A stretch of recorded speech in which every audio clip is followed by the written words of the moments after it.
Hello and welcome to A Cat in the Garden. My summer growing season might be just about done outside in my garden, but it seems like my plants haven't really slowed down inside, which is a plus. That's part of why I got into houseplants, so that I could extend the green season for me and have plants growing year round. I started my plant collection when I lived in Maryland. I now live in a much more mild climate, so I do get to grow things pretty much year round outside, albeit not summer produce and summer flowers, but I still love my houseplants. I still love that I have something green in my house 24/7, 365. And it's been an interesting year for my plant collection. There's been ups and downs. So I want to show some growth updates on some of my plants, especially plants that I have had for a long time. Some of these plants I have owned since I lived in Maryland. And there are some newer ones as well. I have an update on a plant that I actually bought earlier this year. But all around, I just want to go through the collection. Doing things like this just gives me a reminder about how much I love these plants and why I'm into this hobby. So it's really nice for me personally as well as to just keep tabs on my plants and how they're doing.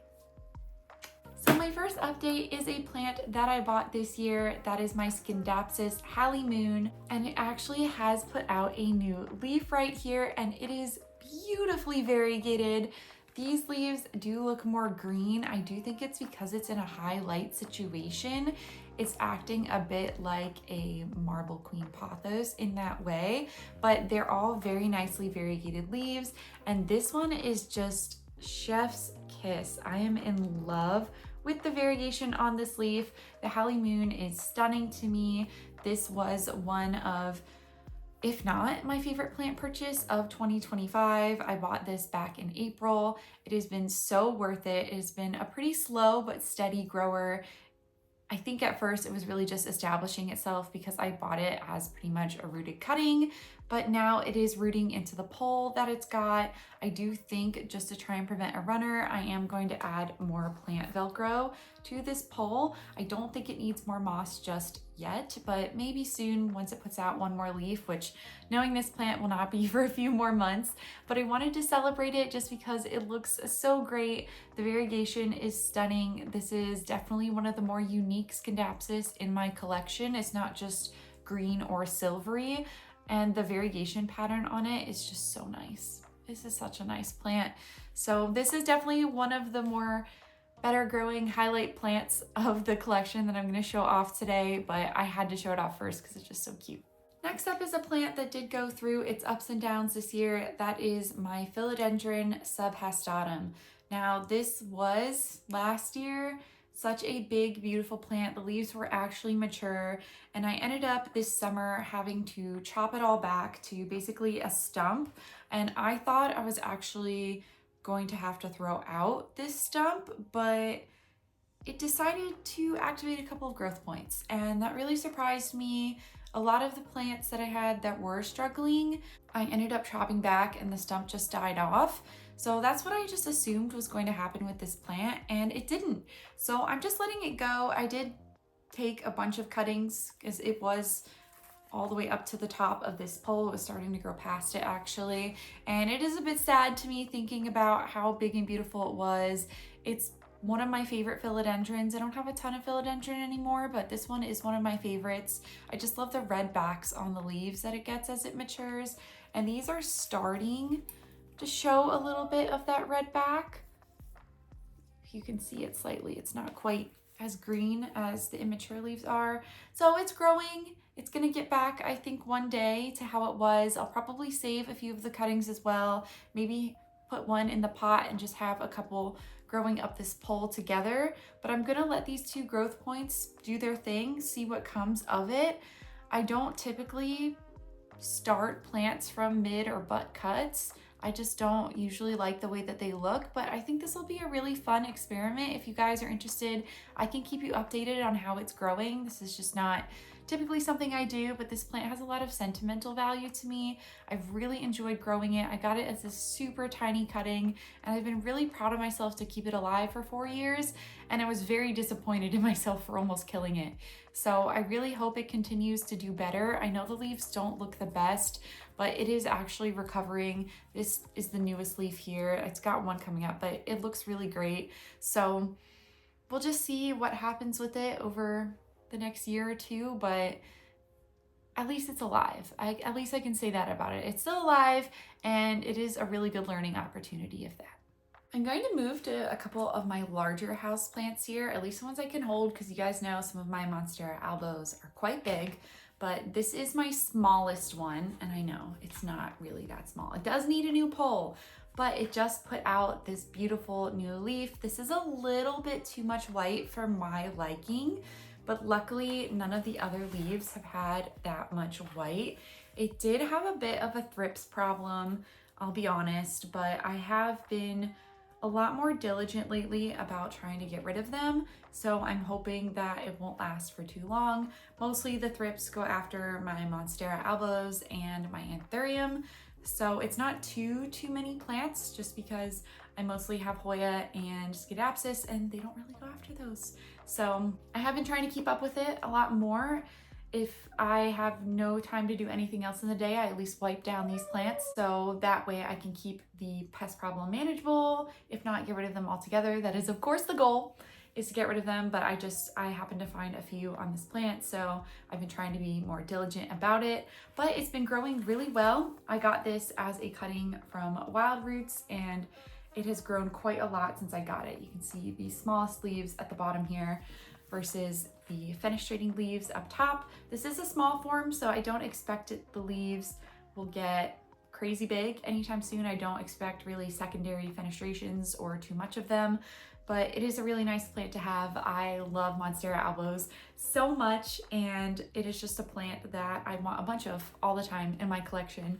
I think they're great just when they get mature to have them around the house in different areas. It's just a really great floor plant. This one does actually live in the coffee table at the center of my plant room right now, but as it gets bigger, I will be looking for a new home for it soon. So I am trying out something new with some of my Anthurium, especially, like I said, thrips tend to go after my Anthurium and Monstera albos the most, and I have had some struggles with Anthurium in the past year or so. So I have decided to cut off the extra leaves of a few of my Anthurium, including this Silver Blush Red Crystal Hybrid, just leaves that had a lot of browning to them or had some pest pressure. And I'm just gonna see if that helps. If I have less leaves to manage, then maybe the plant will recover stronger. I have thought about chopping off all the leaves, but this leaf is relatively new, so I didn't think it was quite necessary. It's brand new, it's healthy, there's no browning on it right now, so I'm just gonna try and keep it alive and surviving, and then hopefully that will take care of all of the issues with this. A couple other Anthurium as well that I have left. I do have one that I didn't chop any leaves off because it's doing great, but for the rest of them, I did have one where it actually went back to a stump and it recovered. I can go get that one actually. This is my Mag Pap hybrid. So this actually faded all the way down to a little stump. It was so much bigger, which is why I was in this really big pot. And I thought it was a goner, and I didn't water it for such a long time. I genuinely thought that it died, but it turns out it didn't. And it eventually, once I put it in a slightly higher humidity situation, put out a leaf for me. Yes, there's a little bit of browning on it. Hasn't really grown another leaf since, but I do need to fertilize. I did water it recently, so that's okay. But I do need to fertilize it, and then maybe it'll continue to grow for me. But what I realized is that in losing all of the leaves, that was a really good reset for this plant. And I'm hoping for some of my other Anthurium, they can have that kind of a reset as well. I love Anthurium. I love looking at them. They're gorgeous plants. They're a little bit too high maintenance for me to have a lot of them in my collection, but I want to try to keep the ones that I have happy. That is my goal for them right now. I have 5 left in my whole collection. I probably had 15 at one point, so we've definitely gone down in numbers, but I want to try to keep these 5 happy for as long as I can. I don't know if I'll end up moving with all 5 of them, but I'm gonna try. I'm gonna try my best, and so I'm hoping that by chopping them back, I can get the sort of reset that I got with this anthurium. We'll see if it happens. If you've done that before, please let me know how that went for you. I would definitely appreciate hearing some of your stories and how to get a good reset on your anthurium. But so far, so good. It really hasn't affected the ones that I've chopped back too much right now. So I'm hoping over the winter I can get them nice and rehabbed, and in the spring, look for even more new growth. I've got also a couple of Hoya updates. So this is my Hoya Snow Quisilver, also known as XQ. It was not doing well in the nursery. That's where I originally moved a few plants that I had, just to add some green to that space. And this one did not appreciate the lower lighting situation. It actually lost a couple of leaves, which made me really sad because this was a really nicely growing plant for me when I had it in here before. So I moved it back, put it on a bright windowsill, and I've actually activated 3 new growth points. There's new leaves popping out already. Probably moved it back here within the past month, and it's just already doing a world better. I should probably fertilize it as well, but I've been keeping up with the watering, moved it to a higher light situation, and it's so much happier. So I'm very happy to report that I've saved it from catastrophe. Sometimes, especially with Hoyas, all they need is to just be moved. If they've slowed down on their growth or they're not doing well, if I just rearrange them a little bit, I get an explosion of growth, and I'm looking to do that with these 3 cabinets soon. So I'm hoping that will add even more growth to my plants, even though there are quite a few that are in growth spurts right now. But this is just proof that I need to do that again because it really works. All of my lacunosas are constantly growing, especially on these trellises, but I wanted to show off this one because it is currently blooming. I have another one blooming as well, but it is my snow caps, which is hanging from my ceiling. I can't really bring that one down. The blooms look exactly the same. They're lacunosas, you know the drill. But this plant room, I have so many Hoyas blooming all of the time. For the past 2 months, it's just constantly smelled incredible in here, which means I love spending more time in here. I've never had so many Hoyas blooming at once before, so that has been such a treat, and they all smell good. I have been so fortunate that I have not yet had a Hoya bloom that didn't smell good. The worst I had was Hoyas that didn't really have much of a smell at all, so I'm gonna take that as a huge win. But these are the cute little Lacanosa blooms, in case you haven't seen a bloom before from this type of Hoya. They're incredible. They smell so sweet. They remind me personally of honeysuckle, but just a very strong, sweet aroma is the easiest way to characterize them. Sometimes I feel like I could go on all day about the new growth in my plant room, but I will end it on one more Hoya, and I didn't think that this one was growing for a while. I stopped paying attention to it, but it recently surprised me. It just seems like it woke up one day, and that is my Hoya Song Wookiee. This is another Hoya that I did purchase this year, and I was really on top of getting this in a new pot, getting an up pot, getting it on a trellis. I tried wrapping the original vine around, it died off, but I've got a new one that started growing right here. It's been growing up, I guess right where this clip is, which is a little ironic, but it's fine. The new growth looks great. I love the shape of these leaves. I don't have any Hoya quite like this one in my entire collection. So this has been a real treat, a real surprise. I love when a Hoya surprises me, and I haven't been paying attention to it for a little while, and all of a sudden it's growing, it's great. So this one is adorable. I'm really hoping that maybe I can eventually get this on an even bigger trellis, but for now, this one works. I think it's growing to face the window because I sort of have it turned on the shelf, but it looks great. These new leaves especially have been much bigger than the other ones, so I'm not sure what I did to encourage that. Maybe just the lighting, but it's incredible. I love this plant, and hopefully it continues to grow throughout the winter. I think it will, just because we've got the heating on in here, so these guys don't really know that it's winter aside from the shorter daylight days, but that really doesn't seem to deter them from growing all that much. So that's it for today's video. I think it's just about nap time for all of the kitties here. I am actually really pleased with the amount of new growth in my collection.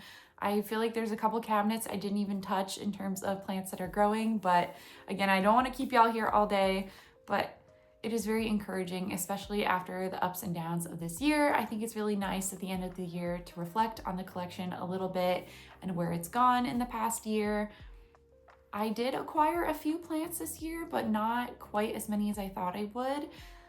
I did a lot more downsizing, and I feel like that's fair, especially having a child, thinking about next year's move. Next year, for most of the year, will be a lot more downsizing, and I'm a little nervous about that because I think the plant room is gonna start to look less full, and that's gonna make me want to buy more plants.